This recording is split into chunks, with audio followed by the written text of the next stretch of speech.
जी नमस्कार दोस्तों, स्वागत है आप सभी का हमारे YouTube चैनल पर। हम लोग पढ़ रहे हैं विद्युत इलेक्ट्रिसिटी। आज का अपना टॉपिक रहेगा विद्युत धारा का तापीय प्रभाव और इसके साथ में जूल का तापन नियम, जो कि इसी पर आधारित है। आपका विद्युत धारा का तापीय प्रभाव क्या होता है उसकी दो परिभाषा आपके सामने मैं लेके आया हूँ, एकदम सरल सी की कि जब हम किसी चालक तार में विद्युत धारा प्रवाहित करते हैं। आपको पता है कि किसी भी चालक तार में हम लोग विद्युत धारा प्रवाहित करते हैं तो धारा के कारण वो चालक तार धीरे धीरे क्या हो जाता है, गर्म हो जाता है।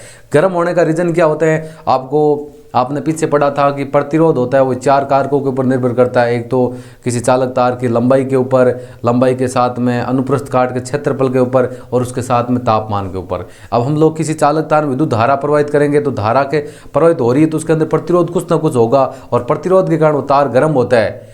तो किसी चालक तार में विद्युत धारा प्रवाहित होने के कारण वो चालक तार गर्म होता है और उसी को हम लोग क्या कहते हैं, विद्युत धारा का तापीय प्रभाव कहते हैं। दो परिभाषा हैं, वो भी आपके लिए सरल है। पहली परिभाषा आपके सामने दे रखी है। पहली परिभाषा आपकी क्या दे रखी है, पहली परिभाषा दे रखी है, जब किसी चालक तार में विद्युत धारा प्रवाहित होती है तो विद्युत धारा के कारण चालक तार आपका क्या हो जाता है, गर्म हो जाता है, जिसे विद्युत धारा का क्या कहते हैं, तापीय प्रभाव कहते हैं। ध्यान रखना, जब किसी चालक तार में हम लोग विद्युत धारा प्रवाहित करते हैं तो विद्युत धारा के कारण चालक तार आपका गर्म हो जाता है, जिसे विद्युत धारा का क्या कहते हैं, तापीय प्रभाव कहते हैं। एक परिभाषा तो आपकी ये होगी। इसके साथ में आपकी दूसरी परिभाषा कौन सी है उसके ऊपर हम लोग देख लेते हैं, चर्चा कर लेते हैं। दूसरी परिभाषा है आपकी ये, जो बुक के अंदर दे रखी है वो आपकी ये वाली नीचे वाली परिभाषा ये वाली दे रखी है।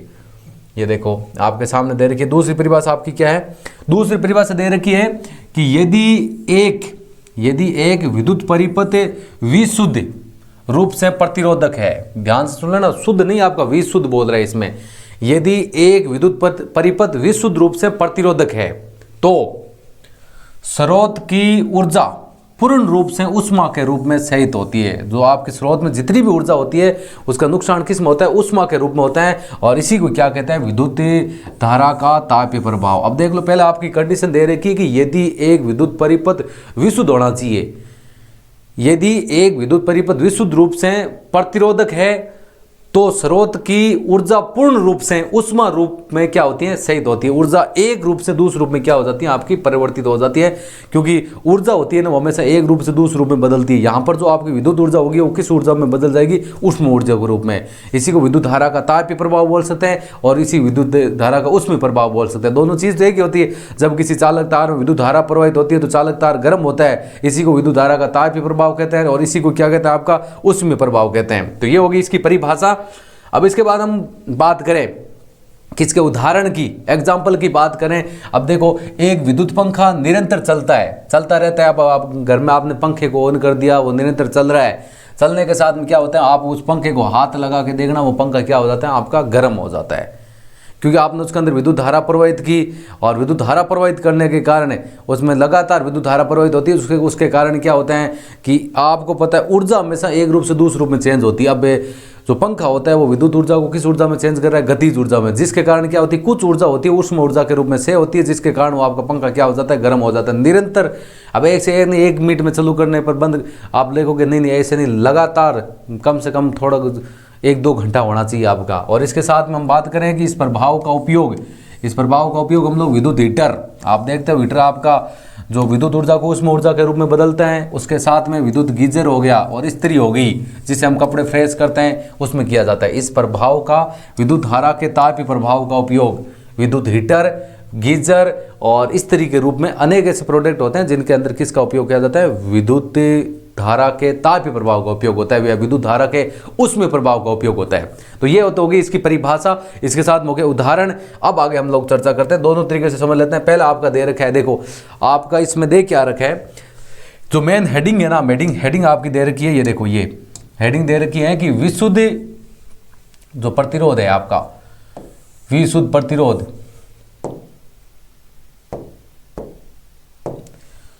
विशुद्ध प्रतिरोध में तापीय प्रभाव से उत्पन्न ऊष्मा का मान ज्ञात करना। अब देखो, विशुद्ध प्रतिरोध दे रखा है, हम लोगों ने वो जो परिभाषा पढ़ी थी उसमें बात हो रही थी विशुद्ध प्रतिरोध की। तो विशुद्ध प्रतिरोध में तापीय प्रभाव से उत्पन्न उष्मा का मान किस प्रकार ज्ञात करते हैं। इसमें जो उष्मा निकलेगी, विद्युत धारा का जो तापीय प्रभाव होगा, उसमें जो मान निकलता है वो मान किस प्रकार निकलता है आपका, या जो जूल का नियम होता है, जूल का नियम होता है आपका H बराबर आई स्क्वायर आर टी, लेकिन वो H बराबर आई स्क्वायर आर टी आया कहाँ से, उसके ऊपर हमें चर्चा करनी है। तो आप देखो ध्यान से, हम लोग इसमें मानते हैं, देखो माना कि एक, अपनी फिजिक्स में तो हर चीज़ मानते ही हम लोग, पहले माना कि एक विशुद्ध प्रतिरोध तार है, और कोई एक विशुद्ध प्रतिरोध आपका क्या है, तार है, और जिसे हम लोग क्या कर देते हैं, एक बैटरी से क्या किया जाता है, जोड़ा जाता है। और इस तार का प्रतिरोध क्या दे रखा है आपका आर, क्योंकि प्रतिरोध को हम किससे प्रदर्शित करते हैं, आर से, और प्रतिरोध का मात्रक की बात करते हैं आपका ओम होता है। और इसमें प्रवाहित धारा को किससे प्रदर्शित करते हैं, आई है, और इसके सिरों के मध्य उत्पन्न विभवांतर आपका क्या है, वी। अब देखो सुन लो, आपका एक माना कि एक विशुद्ध प्रतिरोध तार है, और तार एक बैटरी से जोड़ा जाता है, तार को किससे जोड़ देते हैं, बैटरी से। अब देखो इस तार का प्रतिरोध, इस तार में जो उत्पन्न हो रहा है वो प्रतिरोध को किससे प्रदर्शित करते हैं, आर से। तार का प्रतिरोध आर हो गया, और उसमें प्रवाहित विद्युत धारा आपकी आई होगी, तार के दोनों सिरों के मध्य उत्पन्न विभवांतर आपका क्या हो गया, वी हो गया। अब जैसे ओम के नियम की बात करते हैं, वी बराबर आई आर, जहाँ वी विभवांतर है, आई धारा है, आर आपका क्या हो गया, प्रतिरोध। अब देखो आगे, देखो इसमें आगे आपको भाषा क्या लिखनी है। देखो अभी तो हमने एक चालक तार की बात की है, देखो ध्यान से देख लो, इसमें आगे दे रखे हैं आपका कि यदि तार में टी समय में, कितने समय में, टी समय में Q आवेश प्रवाहित होता है, और तार के सिरों पर उत्पन्न विभवांतर आपका V है, तो T समय में Q आवेश प्रवाहित करने पर किया गया कार्य आवेश और विभवांतर के गुणनफल के बराबर होगा। कार्य बराबर क्या हो जाएगा, आवेश इंटू विभवांतर। अब जैसे हम लोग कार्य की बात करते हैं, कार्य W बराबर क्या होता है आपका, F इंटू S होता है, वो अलग है। यहाँ पर बात किसकी हो रही है, देखो यदि तार में T समय में Q आवेश प्रवाहित हो रहा है, आवेश का मात्रक आपका क्या होता है, कूलम, ठीक है, समय का मात्रक सेकंड होता है, T समय में आपका Q आवेश प्रवाहित होता है, और तार के सिरों पर उत्पन्न विभवांतर आपका क्या लेना है यहाँ पर आपको, क्योंकि दोनों सिरों के मध्य उत्पन्न विभवांतर आपका V है। अब देखो T समय में Q आवेश प्रवाहित करने में किया गया कार्य हो गया आपका W, और आवेश और विभवांतर के गुणनफल के क्या होता है आपका, बराबर होता है। आवेश और विभवांतर के गुणनफल बराबर होता है, तो कार्य बराबर क्या हो जाएगा आपका, आवेश इंटू विभवांतर। अभी मैं आपको समझाऊंगा आगे। W बराबर, कार्य को W से प्रदर्शित कर दिया, आवेश को Q से, और विभवांतर को किससे कर दिया, V से। अब देखो आगे जो मान ले रखे हैं ना, अब देखो आगे क्या लिया है आपको, इस प्रकार लिया, देखो आगे ले लेते हैं इसको, मैं आपको बताता हूँ। यहाँ पर हम चर्चा कर चुके हैं, चर्चा क्या की हम लोगों ने कि W बराबर आवेश को Q से प्रदर्शित कर दिया, अपना कार्य को W बराबर क्या हो गया आपका, QV हो गया, ठीक है। अब यहाँ पर Q है, Q बराबर क्या लेते हैं हम लोग, वैसे आपके विद्युत धारा की परिभाषा क्या होती है, I बराबर होती है आपका Q अपॉन T। आवेशों के प्रवाह की दर को विद्युत धारा कहते हैं। यहाँ पर Q बराबर हम लोग क्या लिख सकते हैं, IT लिख सकते हैं। ये देखो जो मान आपका यहाँ पर ले रखा है Q बराबर IT, कहाँ में लेते हैं, तो यहाँ पर आपका मान हो जाएगा, जैसे W बराबर ITV लिख सकते हैं, या VIT लिख सकते हैं। अब देखो इसमें आपकी क्या दे रखी है, स्रोत द्वारा T समय में निवेशित ऊर्जा आपकी क्या हो जाएगी, VIT हो जाएगी, VIT, ये IT बाद में लिखा हुआ है, उष्मा ऊर्जा के रूप में परिणित होगी, परिणाम के रूप में होगी। तो अब आगे हम चर्चा करते हैं, हम लोग मान लेते हैं कि देखो कि अपनी जो अतः T समय में उत्पन्न आपकी उष्मा होगी H बराबर, उष्मा को प्रदर्शित कर दिया हम लोगों ने H से, H बराबर आपका हो गया VIT हो गया, H बराबर क्या हो गया, VIT हो गया। और यहाँ पर V बराबर, ओम का नियम क्या बोलते हैं, V बराबर क्या होते हैं, IR, V बराबर क्या होते हैं, IR। हम लोग यहाँ पर V की जगह क्या लिखते हैं, IR लिखते हैं, तो आपका मान आ जाएगा H तो हो गया, V की जगह लिख दिया IR, और यहाँ पर IT हो गया, तो ये हो जाएगा देखो I 2 हो गए, तो I स्क्वायर RT, और यहाँ पर आपने बोल दिया ओम के नियम से V बराबर आपका क्या होता है, IR होता है।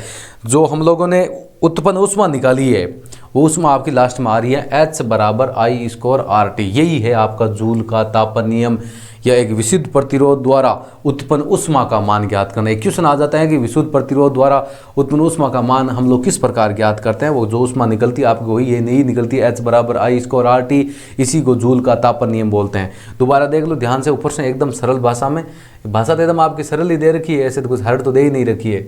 देखो शुरू से देख लो,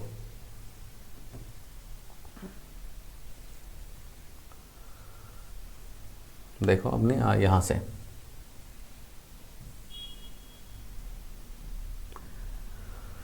आपका जैसे इसमें ये जो आपकी हेडिंग है ना, हेडिंग आपकी ये है, देखो थोड़ा सा यहाँ से,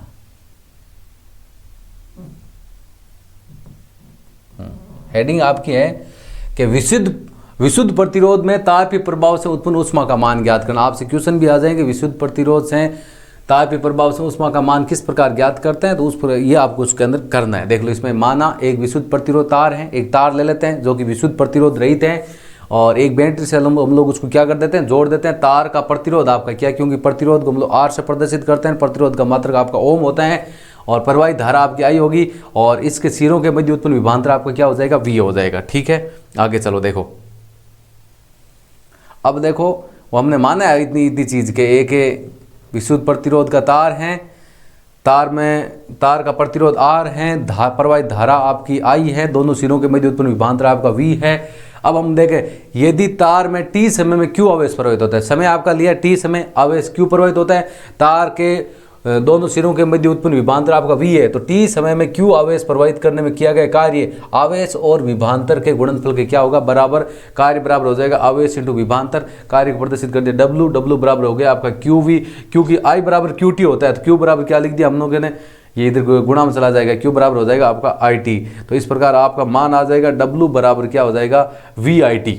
W बराबर क्या आ जाएगा, VIT, क्योंकि कार्य का मात्रक जूल होता है, ऊर्जा का मात्रक या ऊष्मा का मात्रक भी जूल होता है। हम लोग W की जगह हम लोग क्या काम ले लेंगे। अब देखो, इसमें आ रहा है, देखो, स्रोत द्वारा T समय में निवेशित ऊर्जा VIT ऊष्मा ऊर्जा में परिणित होगी। अब ऊर्जा एक रूप से दूसरे रूप में आपकी चेंज हो रही है, तो हम लोग क्या करते हैं, उसको जो आपकी ऊर्जा है ना, उसको किससे प्रदर्शित करते हैं, जो कार्य था वो कार्य का मात्रक जूल होता है, ऊर्जा का मात्रक भी आपका जूल होता है। तो हम लोग क्या कर देते हैं, यहाँ पर जो W बराबर VIT था, तो हम लोग लिख देते हैं H बराबर आपका क्या लिख देते हैं, VIT, और V बराबर आपका IR होता है, तो फिर H बराबर IR इंटू IT, तो H बराबर हो जाएगा I² RT हो जाएगा।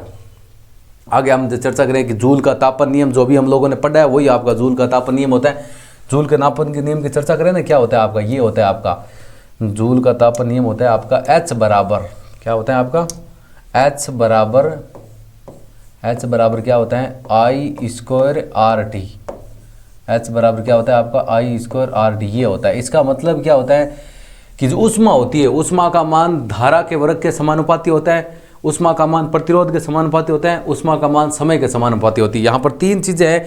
तीन चीज़ें कौन कौन सी हैं, पहला दे रखा है H, यहाँ पर H का मतलब ऊष्मा हो गई, I का मतलब धारा, R का मतलब प्रतिरोध, और T का मतलब क्या हो गया, समय। तो इसमें आपको 3 पॉइंट लिखना है। 3 पॉइंट कौन कौन से, पहला पॉइंट आपका ये हो गया कि ऊष्मा का मान धारा के वर्ग के क्या होता है, समानुपाती। पहली कंडीशन हो जाएगी आपकी H समानुपाती I²। ठीक है, ये समीकरण नंबर आपकी हो जाएगी 1। इसके बाद में ऊष्मा का मान प्रतिरोध के क्या होता है, समानुपाती। कहने का मतलब क्या हो गया, H समानुपाती आपका हो गया R। ठीक है, इसको दे देते हैं समीकरण नंबर आपकी 2।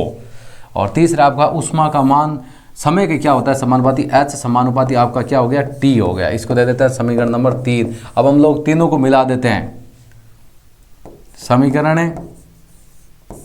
1, 2 व 3 से तीनों को साथ में लेते हैं, तो आपका क्या हो जाएगा, H बराबर क्या हो जाएगा, H बराबर हो जाएगा आपका I² RT।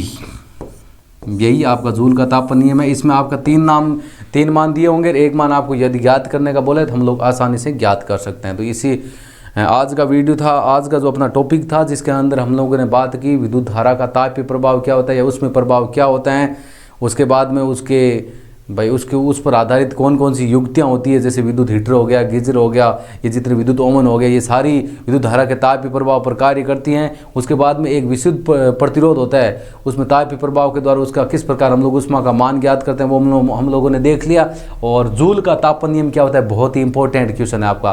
तापीय प्रभाव से ही जूल का तापन नियम, जो उस तापीय प्रभाव होता है उसमें जो उत्पन्न ऊष्मा होती है वही आपका जूल का तापन नियम होता है, क्योंकि वहां पर जो आपकी समीकरण प्राप्त होती है वो होती है H बराबर I² RT होती है। उसी को जूल का क्या कहते हैं, तापन नियम कहते हैं।